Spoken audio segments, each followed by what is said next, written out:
The owner of Millennials an are apartment realizing complex this. and Ride surprise your six tenants figures with is free not rent for the thought of back holiday. in the The UAW is on strike. They're asking for 40% wage increases.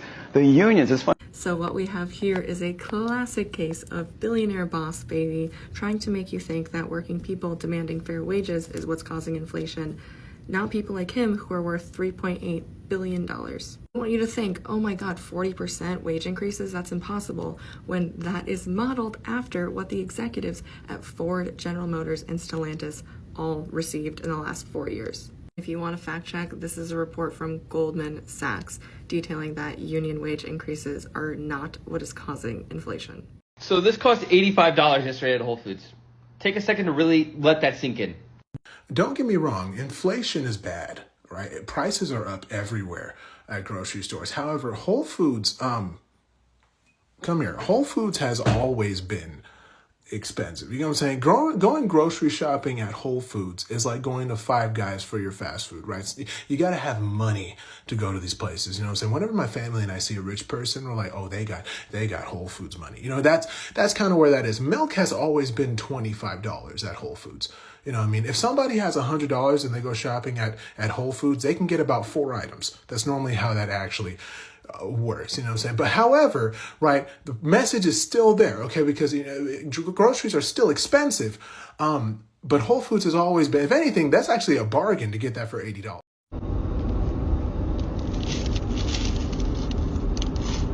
Here's our thing with the fast food price gouging.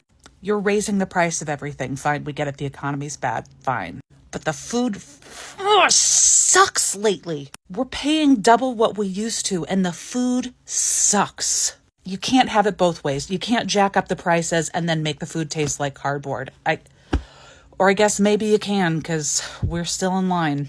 Officially asking you, fast food restaurants, if you're going to charge an arm and a leg, can you get our orders right? Can you make the food fresh? Can you make it better? If you're going to charge the prices anyway, at least make it worth it. What do you think has become so expensive that it's just not worth it anymore? Beef jerky. In the 1990s, you could buy an 8-ounce bag for $1.25. That same bag is now worth $12. An order through Restaurant Depot, as they're usually better priced than Costco.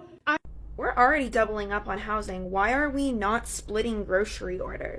This is my first ever time hearing of Restaurant Depot, but theoretically, if you can get a box of hash browns for $5, I have a group of like 7 friends all in a group chat, and all I'm saying is if that is what we could get our food costs down to, I'll coordinate the list. I'll send you a Venmo request for your portion. We'll take turns. Like, we're already sharing housing, splitting up food so that we can buy in bulk. Like, I know we don't have the land for a commune, but it doesn't mean that we can't do all of the steps. Like, I'm this close away to orchestrating a food prep party at somebody's house once every other week so we can just cook together, because I don't have time for that anymore. Like, right? I'm looking to date somebody so we can sleep platonically next to each other and I can have the rent I pay. So an inflation chip. Ain't in here. Do you guys want to hear how the job market's going for people in their 20s at the moment? Shut up. I'm going to tell you. I think this is what older generations are not getting when they're like, well, I had to work an entry-level job and I had to struggle in my 20s too. While I'm sure that's true, you also didn't need to have a bachelor's and a master's degree for an entry-level role, and college also did not cost what it did, so even if you did need those degrees, you could do so at a reasonable price. Not to mention that $24 today is not what it would have been 20 years ago. It would have been a reasonable living wage. Now you add in the fact that wages have not gone up, inflation is here, and also the degrees that they're requiring are putting people in thousands of dollars of debt. It's not adding up. So please donate to your local Gen Z where we need it. Typical home buyer now is 50 years old because baby boomers are snatching up all the... Okay, so this guy made 2 claims in this video. One, that basically 50 is the new 25 when it comes to living alone. I did fact check that, and that is true. However, the other claim he made was that the average home buyer is now 50 years old, and that's far from true. At least when I looked it up, it showed that it was 36 years old. Maybe it doesn't matter that too much to you, but I hate when I'm scrolling through TikTok and I see things and they're just not even close to true. So I'll go ahead and show you that as far as when he was saying 50 is the new 25, I confirmed that that was true. However, this right here says, when I looked up average homebuyer years old, that in 2022, the average age of a first-time homebuyer was 36. So yeah, pretty far off from 50 years old. Here's another one that says 33. What if the crash this time wasn't real estate? I actually think you're right. I know a few months ago when I went and bought a car, everyone was telling me this car won't be here tomorrow, this car won't be here tomorrow. I couldn't haggle at all. And now that I drive by all of these lots, they're completely filled, which means people can probably haggle a little now. But I can completely see where the crash is coming in the auto industry.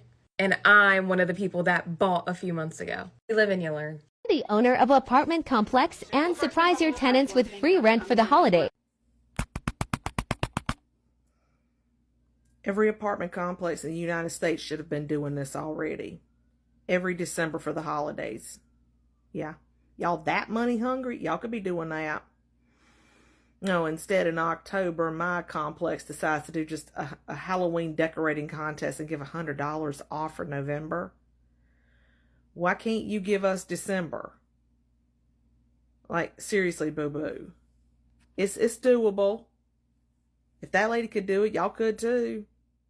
Per month was $350. Now it's $600 a month, and I buy the exact same amount of groceries. I think this is in a situation in where what it should be compared to what it really is, and I think we're spending too much time and we're talking and stressing way too much about what it should be. Unfortunately, the reality is the world is changing rapidly, as well as the economy. The economy is not doing so well. Inflation is on the rise. I agree on that. And we have to change up our game. We have to budget stronger. We have to shorten of how we live in our means. But the thing is, of course, the same way that we live in our means was the same way back then, and now it's not possible because of the rising prices. Yes, that is the reality.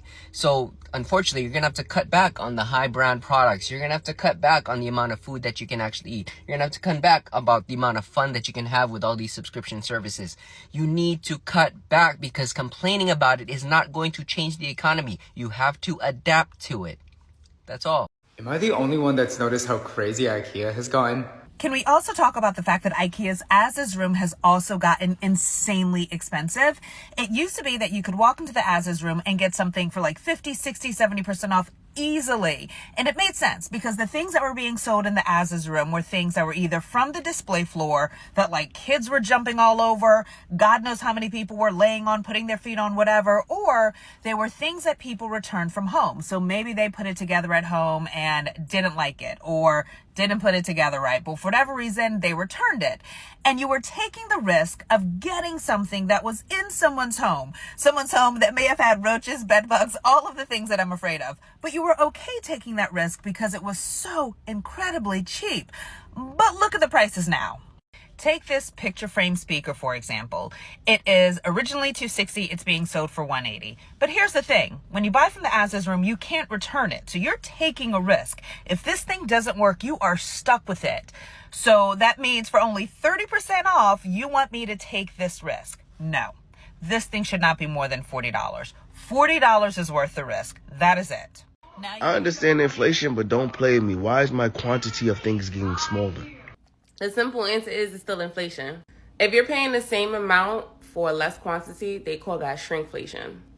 It's an easier way for companies to not have to change their pricing so that it looks like you're still getting the same value, but it saves them costs in the long run because they're not giving you as much upfront.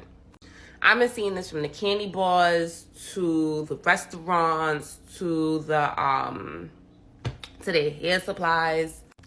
So I don't know if I'd rather with higher prices or lesser quantity. That's a hard answer, in my opinion.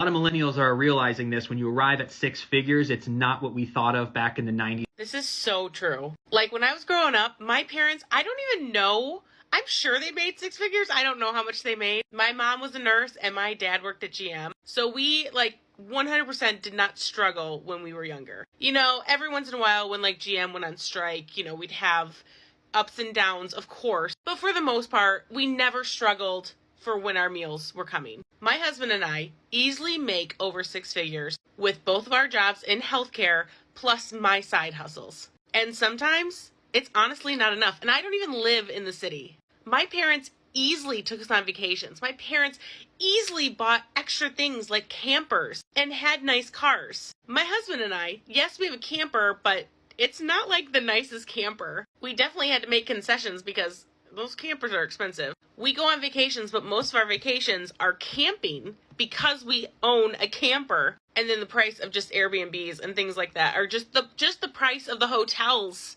are insane. And then don't even get me started on childcare. I was so excited when my kids got out of daycare. I was spending $21,000 a year to send both of my kids to daycare. And when I told people that, people were like, man, that's cheap. And I was like, $21,000 a year is cheap. And even now, I pay to send them to school, but it is just a fraction of what I spent in daycare. And I knew that I was going to have those costs, and I willingly got it because I wanted my kids, and I absolutely love them. But 6 figures just doesn't cover it anymore. Groceries have literally doubled, if not some tripled.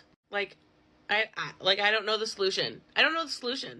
The salary you need to make today to live like your parents did 40 years ago, making $30K a year. I'm 42 years old. I was born in 1981. I asked my father, how much were you making in 1981? He said, about $18,000. Okay. I said, so you're making $18,000. I said, this guy on the internet just said, if you're making $30,000, you would be needing to make $162,000 to have the same purchasing power you had in 1983. And I was like, let's do the math. And he's like, there's a formula for that because he's good at math and I am not the best at math. And you want to know what? I would need to be making $96,000 to be making what he made when I was born, to be able to buy what he could buy. No wonder he could buy a house and have a car for my mom, brand new, and a car for himself. And my mom didn't need to work. She was able to watch us, and they still had money, plenty of money. They went on vacations. I haven't been on a vacation in 4 years. I'm sitting here and I'm losing my mind.